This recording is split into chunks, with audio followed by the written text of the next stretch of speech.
찬송하시겠습니다. 찬송가 540장입니다.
로마서 8장 12절에서 25절 말씀입니다.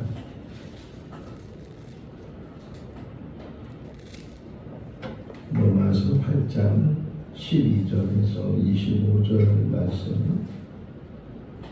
그러므로 형제들아 우리가 빚진 자로되 육신에게 줘서 육신대로 살 것이 아니니라. 너희가 육신대로 살면 반드시 죽을 것이로되 영으로서 몸의 이식을 죽이면 살리니 무릇 하나님의 영으로 인도함을 받는 사람은 곧 하나님의 아들이니라. 너희는 다시 무서워하는 주의 영을 받지 아니하고 양자의 영을 받았으므로 우리가 아빠 아버지라고 부르짖느니라. 성령이 친히 우리의 영과 더불어 우리가 하나님의 자녀인 것을 증언하시나니 자녀이면 또한 상속자 곧 하나님의 상속자요 그리스도와 함께한 상속자니 우리가 그와 함께 영광을 받기 위하여 고난과 함께 받아야 할 것이니라. 생각하건대 현재의 고난은 장차 우리에게 나타날 영광과 비교할 수 없도다. 피조물이 고대하는 바는 하나님의 아들들이 나타나는 것이니 피조물이 허무한데 굴복하는 것은 자기 뜻이 아니요 오직 굴복하게 하시는 이로 말미암음이라. 그 바라는 것은 피조물도 썩어짐의 종노릇한 데서 해방되어 하나님의 자녀들의 영광의 자유에 이르는 것이니라. 피조물이 다 이제까지 함께 탄식하며 함께 고통을 겪고 있는 것을 우리가 아느니라. 그뿐 아니라 또한 우리 곧 성령의 처음 익은 열매를 받은 우리까지도 서로 탄식하여 왕자될 것과 우리 몸의 성량을 기다리느니라. 우리가 소망으로 구원을 얻었음에 보이는 소망이 아니니 보는 것을 누가 바라리요. 만일 우리가 보지 못하는 것을 바라면 참음으로 기다릴지니라. 아멘. 할렐루야. 요즘 금 한 돈에 60만 원 정도 한다고 합니다. 예전에는 100일이 되면 반돈을 선물을 하고 또 돌이 되면 한 돈을 선물을 하기도 했는데 너무 금값이 너무 높으니까 금으로 선물하지 못하는 그런 시대에 우리가 살고 있습니다. 요즘만 금값이 아니고 오래전부터 고대에도 금은 그 가치가 높았고 모세가 성막을 지을 때도 소중한 것들 뭐 다 소중하겠지만 금으로 지은 것들 법궤나 또는 떡상이나 분향단 특별히 촛대 같은 경우는 금 한 덩어리를 가지고 쳐서 촛대를 만들기도 하고 뭐 모세 이전에도 금은 굉장히 가치를 가지고 있어서 금을 가지고 있으면 부귀한 사람이다. 왕은 금으로 다 장식한 그런 물건들을 가지면서 자기의 높음을 자랑하기도 했는데 그러면 그 금은 어디서 구하는 거예요? 금이 어디서 나요? 금은방에 나요? 금은 땅속에 있다고. 물론 필리핀이나 이런 데 가보면 사금이라고 해서 그냥 냇가에 가서 그 모래를 퍼다가 그걸 계속 물로 헹구면은 거기에 조금씩 어떤 금이 나오기도 하지만 그것도 원래는 흘러내려오는 거잖아요. 저 산 속에 있는 금맥을 통해서 흘러내려오는데 그렇게 귀한 가치를 가지고 있는 금을 구한다는 것은 쉬워요, 어려워요? 어려운 거잖아요. 그래서 금강을 만들어요. 여기 이 산에는 금이 있을 거다. 그런데 그 산 전체가 금이 아니고 그 산 깊이 파고 들어가면 간혹 뭐 자주가 아니고 간혹 금맥을 만나게 돼. 금맥. 금으로 쭉 줄이 쳐 있는 띠 같은 그런 바위 속에 이 담겨져 있는 그런 금을 찾게 돼. 그거 찾으려고 계속 파고 들어가는데 그런데 좀 잘 파지면 좋은데 막 바위가 앞을 가로막고 그러다 보면 옛날에는 곡괭이나 뭐 이런 거 가지고 파고 들어갔으니까 제 친구 고향이 노은인데 거기에 금강이 있었다 그랬잖아요. 근데 가보니까 다 폐광이 됐어요. 이제는 다 문을 닫았어요. 그냥 굴은 파았는데 사람은 없고. 근데 얼마 전에 뉴스를 보니까 그 폐광된 곳에 다시금 사람들이 모여서 이제 다시 금을 거기서 찾는다 그런 뉴스도 들었어요. 예전에는 좀 이렇게 캐내는 게 재래식이고 그런데 요즘은 더 현대식이고 또 여러 가지 탐지기가 있어서 어디쯤에 금이 있는지 이런 것들을 또 찾아내기도 하는데 어쨌든 계속 힘써서 찾다 보면 이제 없나? 그러면서 또 찾다 보면 마침내 탁 한 번 때리는데 거기에 금맥이 나타났을 때 그 기쁨은 뭐 말로 표현할 수 없겠죠. 그렇게 고생한 모든 것을 다 보상받는 그런 기쁨이 있는 것처럼 근데 오늘 아침 일찍 일어나서 이 말씀을 묵상하면서 우리들의 심령이 어떤 상태인가 생각해 보니까 다 폐강이야, 폐강. 예전엔 그래도 조금 한번 금을 캐볼까? 그래서 이렇게 곡괭이질을 하고 또 금을 찾고 그런 노력도 없지 않아 있었는데 해보니까 이게 너무 힘들고 보이지도 않고 그러다가 에라 모르겠다. 그러고서 아예 손을 놔버리고 폐강된 것. 이 비유가 어떤 비유일 것 같아요? 성경을 우리가 보는 그런 성경에서 금맥을 찾아야 되는데 성경에서 정말 생명이 있는 그런 말씀들을 찾으려고 애를 쓰고 노력을 해야 되는데 이제는 다 손을 놓는 거예요. 폐강됐어요. 그러다 보니까 금을 발견하지도 못하고 그 기쁨을 누리지도 못하고 성경도 뭐 물론 창세기부터 요한계시록이 다 하나님의 말씀이고 어느 하나 빠질 수 없는 그런 말씀이지만 이 성경 말씀 안에도 금맥이 있어요. 그 중에 하나가 이 로마서 8장이라는 거예요. 그래서 어느 교회에서는 이 로마서 8장을 다 암송시키는 거예요. 너무 중요한 말씀이니까 한 절이라도 한 단어라도 놓칠 수 없는 말씀이 이 로마서 8장에 기록이 되어져 있어서 물론 길지만 그 말씀을 왜 암송시키는 거예요? 계속 읽으라고 계속 반복해서 묵상하라고 꼭 암송의 목적이 아니고 그 암송을 통해서 계속 그 말씀을 붙들고 씨름하고 왜 이 말씀이 금맥인지 왜 이게 그렇게 가치가 있는지 하는 것을 우리에게 말씀해 주고 있어요. 예수님이 공생의 시작을 어디서 했어요? 공생애를 어디서 시작을 했어요? 요단강에서 세례 요한에게 세례를 받으면서 그때 세례를 받고 딱 이렇게 나오시니까 뭐가 어떻게 됐다고요? 하늘이 열리고 성령이 비둘기같이. 그리고 그 다음에 예수님께서 광야로 가실 때도 성령이 예수님을 이끌으셔서 세례받는 그 순간부터 공생의 모든 삶을 마칠 때까지 항상 예수님은 성령과 함께 계셨다. 성령과 함께 계시고 성령의 능력과 이제 그 힘을 통해서 하나님의 일을 감당했던 거죠.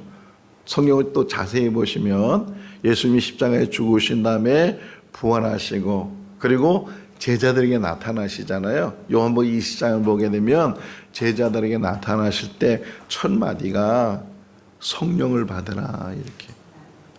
성령을 받으라. 또 40일 동안 더 계셨을 때도 제자들과 예수님을 따른 사람들을 다 예루살렘에 모아놓고 여기를 떠나지 마라. 언제까지? 아버지 약속이 이루어질 때까지. 그 아버지 약속이 뭐라고요? 성령이 임하시는 것. 그래서 예수님이 감람원에서 승천하신 다음에 그 제자들과 또 여러 사람들이 마가의 다락방에 모여서 간절히 기도하는 동안에 오순절날 성령이 그들에게 임하셨다. 계속 강조하는 게 뭐예요? 성령이에요, 성령. 이 로마서 8장을 무슨 장이라 그래요? 성령장이라 그러잖아요. 성령을 통해서. 그럼 성령이 하시는 일이 뭐냐? 어떻게 보면 성부 하나님이 하시는 일이 있었고 성자 하나님이 하시는 일이 있었고 성령 하나님이 하신 일이 있었는데 물론 한 분이셔요. 한 분의 하나님이 이렇게 어떻게 보면 성부, 성자, 성령으로 계시면서 그 각자 맡겨진 일들을 감당하셨는데 성부 하나님께서는 인류를 구원하실 모든 계획을 세우시고 준비하시고 그 모든 일들을 이제 추진해 나가실 때 성자 하나님이 사람이 돼서 이 땅에 오시고 그리고 인간의 모든 죄를 다 대신해서 희생 제물이 되시고 이 사실을 알게 하고 믿게 하시는 분이 성령님이시다. 성령이 아니고서는 우리 배웠잖아요. 어제 새벽에 성령이 아니고서는 예수를 그리스도라 하지 못한다는 거예요. 성령을 통해서 예수님이 우리의 구주이시다라고 고백할 수 있다. 그래서 성령 받아야 되고 성령의 사람이 돼야 되고 항상 우리 안에는 또 어제도 설명이잖아요. 육신의 생각과 영의 생각이 있고 육신의 생각은 사망이고 영의 생각은 생명과 평안이니라 이렇게 말씀하고 있는 것처럼 지금도 뭐 시대가 아무리 바뀌어도 가장 중요한 게 뭐냐? 하나님의 사람들은 영의 사람들이고 성령이 임한 사람이고 성령이 함께하는 사람이다. 네덜란드의 속담 중에 하나가 성령 없이 목회하라는 게 욕이라는 거예요. 성령 없이 목회해라. 이게 욕이라는 거예요. 성령 없이도 얼마든지 이 직업적으로 목회를 할 수 있는데 정말 참된 목회를 하려면 성령과 함께하는, 목회만 그러는 것이 아니고 참된 신앙생활도 성령이 함께하니, 그러니까 성령의 사람이 되는 게, 여기 새벽에 나온 우리 모든 성도님들도 저 자신도 마찬가지지만 다 성령에 붙들린 사람이고 성령이 함께하는 사람이고, 더 좋은 것은 성령 충만한 사람이에요. 성령도 충만이라는 표현을 하잖아요. 차고 넘치는 거예요. 막 영으로 차고 넘치는 게, 그 얼굴만 봐도 알 수 있고 그 마음의 심령을 봐도 알 수 있고, 성령의 사람은 얼굴이 변해요. 삶이 변해요. 마음이 변해요. 근심 걱정이 없어요. 염려가 없어요. 고난이 온다 할지라도 그 고난을 이길 수 있는 힘을 갖게 되고, 여기 보세요. 고난과 영광은 한번 먼저 읽어보실래요? 18절 말씀이거든요. 읽어볼까요? 생각한 건데 현재의 고난은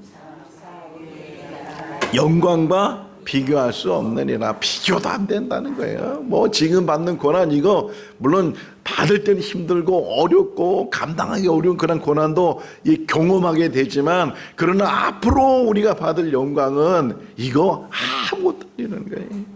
그 영광은 좋게 비교도 안 된다. 어느 정도냐? 태양과 지구의 비교 정도예요. 태양과 지구가 어느 정도 크기에 다른 크기가 비교될까요? 태양을 갖다 놓고서 지구를 그 옆에 두면요, 점으로도 못 찍을 정도예요. 그런 영광이 앞으로 우리 가운데 있는데, 지금 당하는 고난, 그거 얼마든지 와라. 얼마든지 어떤 고난이든 와라. 육신의 고난이든 뭐 질병의 고난이든 물질의 고난이든 뭐 인간관계의 고난이든 어떤 고난이든, 주의 영이 계신 사람들은 그것 때문에 걱정하거나 넘어지지 않는다는 거예요. 치우치지 않는다는 거예요. 주의 영으로 충만해야 돼요. 세상으로 충만하다 보면 그것 때문에 조그만 문제가 생기면 돌짝밭에 심겨진 것처럼, 가시덤불에 심겨진 것처럼 조금 잘하는 것 같아 넘어지는 그런 일들이 얼마나 많이 일어나세요. 환난을 이길 수 있는 것, 고난을 이길 수 있는 것, 어려움을 이길 수 있는 것은 세상적인 것이 아니에요. 하나님의 영이 붙들린 사람이고 하나님의 영이 함께하는 사람이다. 하나님의 영을 통해서 우리는 아버지라 부른다 그러잖아요. 하나님의 자녀가 되었다. 주의 영을 통해서. 오늘 그 이야기예요. 여기 13절 말씀에 13절을 보게 되면, 우리는 육신으로 살면 반드시 죽게 되지만 그러나 영으로 사는 우리들이기 때문에 우리는 하나님을 아버지라 부른다. 그것도 더 나가서 무슨 아버지? 아빠 아버지라 부른다. 우리 며느리가 저한테 뭐라고 불러야 돼? 아버님. 그래. 우리 딸은 저한테 뭐라고 불러요? 할렐루야. 뭐가 더 친근한 것 같아요? 네. 우리가 하나님을 아빠라 볼 수 있는 것. 예수님도 하나님을 아버지 부르시거든요. 아버지. 그 아바란 말이 아빠란 뜻이잖아요. 네. 하나님이 우리 아빠가 될 수 있기를 바랍니다. 더 친근하게, 더 가까이. 네. 그 할아버지 수염을 막 잡아당기면 할아버지가 어떡할까요? 응? 웃어요? 잡아당기면 막 노를 내죠. 근데 손자가 잡아당기면 아이고. 하나님은 우리의 아빠 아버지시에요. 무슨 말을 하든 하나님은 다 보시고 받아주시고, 혹이나 실수하는 일이 있어도 다 감싸주시고 늘 품어주시는 분이 우리 하나님이시다. 영의 사람이 되면 하나님과 더 친근해지고 더 가까워지게 되고, 하나님과 더불어 동의하는 삶을 살게 되니까 어떤 상황에서 상황을 이기는 거예요. 조건을 이기고 환경을 이기고 어떤 상황에서든지. 혹이나 고린도후서 5장에 보면요, 바울이 고백하는 게, 혹이는 내가 미쳐도 하나님을 위해 미쳤다. 그러니까 하나님을 온전히 믿는 사람은 세상이 볼 때는 미친 사람처럼 보이는 거예요. 그렇게 보인다 할지라도 온전해도 너희를 위한 온전함이다. 이 사도 바울이 고백하고 있는 것처럼 정말 세상에 볼 때 미친 사람처럼 그런 믿음을 가지고 하나님에 대한 신뢰를 가지고 고통 속에서도 웃음을 잃지 않고 근심 걱정을 다 떠나보내고 뭐 세상의 모든 다 짐을 다 지은 것처럼 그런 오만상을 찍은 것이 아니고 다 그냥 어떤 상황에서든지 평안. 여기 보세요. 여기 6절을 다시 한번 보실래요? 6절 읽어볼까요? 육신의 생각은 사망이요 영의 생각은 생명과 평안이니라. 하나님을 믿는 믿음 안에는 생명이 있고 영생이 있어요. 또 그 안에는 평안이 있어요. 요한복음 14장 27절에서도 내가 너에게 뭐라고요? 평안을 주노니 내가 주는 평안은 세상이 주는 것 같지 않다. 세상이 주는 것은 환경적이고 조건적이고 좋을 때만 주어지는 평안이지만 주님이 주시는 평안은 어떤 상황에서도. 그러니까 지난 주일날 간수 이야기를 하면서 사도 바울과 신라가 감옥에 갇혀서도 뭘 했다고요? 기도하며 하나님께 찬송했다. 그 찬송의 역사가 일어나니까 옥문이 열리게 되고 더 나가서 간수에게 복음을 전해서 그 가족이 구원을 받은 것처럼 오늘 이 새벽에도 우리에게 주시는 말씀이 영의 사람이다. 영의 사람. 앞으로 영의 사람이 아니고 지금 영의 사람이라는 게, 과거에도 영의 사람이었고 예수를 믿는 그 순간부터 우리는 영에 사로잡힌 사람이고 성령이 항상 함께하는 사람이에요. 때로는 이게 성령의 그 채워짐이 부족함이 있고 그런 부분이 있다 할지라도 우리를 붙들어 주신 것은 영의 사람으로 하나님께서 우리를 붙들어 주셨기 때문에 흔들림이 없다는 거예요. 여기 한번 볼까요? 16절. 성령이 친히 우리의 영과 더불어 우리가 하나님의 자녀인 것을 증언하시나니. 하나님의 자녀된 사람은 상속자가 된다. 우리가 상속자는 건 뭐예요?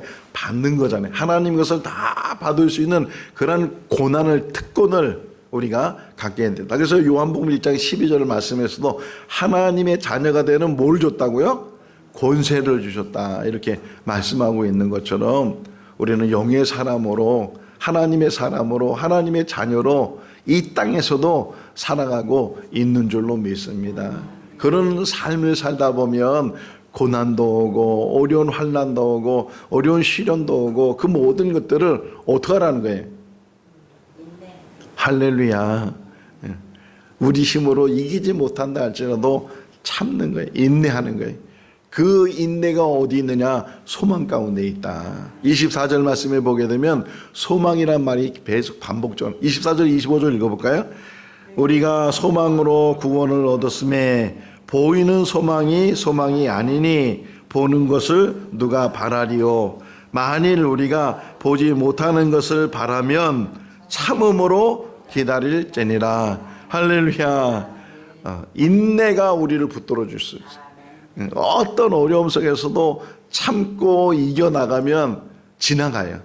터널을 지나가는 것처럼 터널이 끝까지 있는 것 같아도 결국은 끝이 있고 그 터널만 지나면 밝음이, 빛이 비춰지는 것처럼 우리 인생 속에서 다 인생은요 터널을 지나가는 삶을 살아요.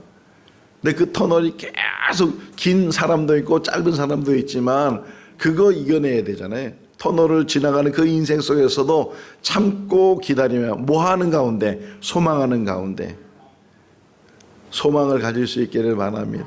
소망은 보이는 것이 아니고 보이지 않는 것이다. 그러므로 참고 기다릴 수 있다. 지금의 환난과 진의 고난은 장차 나타날 일에 장차 나타날 영광과 비교할 수 없다. 이 땅에 산 날 동안 나그네 인생을 살고 야곱이 바로에게 자기 인생을 말하면서 험악한 세월이었다고. 우리 조상에 비하면 나는 짧은 인생을 살았는데 그럼에도 불구하고 험악한 인생을 살았다고, 나그네 인생이었다고 그걸 고백하고 있는 것처럼 하루하루의 삶이 때로는 험악한 인생이고 어려운 인생이고 정말 가슴 아픈 일들, 마음 아픈 일들, 어려운 일들, 그런 일들이 우리 인생 가운데 있어요. 일어날 수 있지만 그거요, 지나가면 또 한 걸음 지나가는 거예요. 또 한 걸음 지나가는 거고, 이제까지 어려운 일이 많이 있었어요. 그러면 앞으로 없을까요? 있을까요? 있단 말이에요. 아, 이제는 끝났어. 이제는 다 이제 어려운 게 없어졌어. 이제는 다 이제 잘 될 거야. 형통할 거야. 편히 살 거야. 누가복음 12장에 나오잖아요. 그 부자가 이제 먹고 마시고 즐기자. 근데 그날 밤 그 영혼이 떠났다는 거예요. 인생 속에서 죽는 그날까지, 하나님 부르시는 그날까지, 천국 가는 그날까지 우리는 나그네 인생을 살아야 해. 너무 많은 거 짊어지지 말고, 너무 많은 거 소유하지 말고, 언제든지 떠날 수 있는 마음을 가지고 오늘에도 부르시면 마라나타 주여 어서 오시옵소서, 그런 고백을 가지고 우리가 살아갈 수 있기를 바랍니다. 세상에 너무 많이 묶여 있으면, 세상에 너무 많이 이렇게 붙들고 있으면 그거 어떻게 놓겠어요? 우리는 태어날 때 빈손으로 태어나서 세상을 떠날 때도 빈손으로 가는 거예요. 있는 것에 족하고 또 있는 것에 감사하고, 있으면 있는 대로, 없으면 없는 대로, 뭐 먹는 것, 입는 것. 우리 11일 날 저희가 몽골에 있을 때 만났던 우리 무릉박 씨라고, 원래는 피아노 교수님인데 그분이 교회 나와서 이제 세례받고 그리고 결단해서 체코로 가서 선교 사역을 하다가 지금 이제 한국에 선교대회가 있어서 한국에 온대요. 그래서 우리 집에 이제 와서 며칠 같이 있을 텐데 참 그 무릉박 씨를 봐도 너무 귀해요. 지금도 잊지 못하는 게 뭐냐면, 감동적인 게 뭐냐면, 그렇게 우리 아내가 전도를 열심히 했는데 잘 안 나오다가 어느 날 결단을 하고, 그래서 우리 교회에 나와서 피아노 반주도 하고 그러다가 세례를 받는 거예요. 세례. 근데 지금도 눈에 선한 게, 세례식 때 펑펑 울어요. 여러분 세례 받을 때 울어본 적 있어요? 근데 그 펑펑 울어. 그 감격, 감동, 그게 너무 저는 잊혀지지가 않아요. 이 땅에 산 날 동안 여러분 부자 되려고 하지도 말고, 출세하려고 하지도 말고, 그냥 성실히 내 주어진 일에 일을 하면서, 그러면서 거기에 만족을 갖고 거기에 기쁨을 갖고, 그러면서 인내하고 소망 가운데 우리가 나가면 제일 중요한 건 성령이 함께하는 거예요. 영의 사람이 되는 거예요. 영의 사람.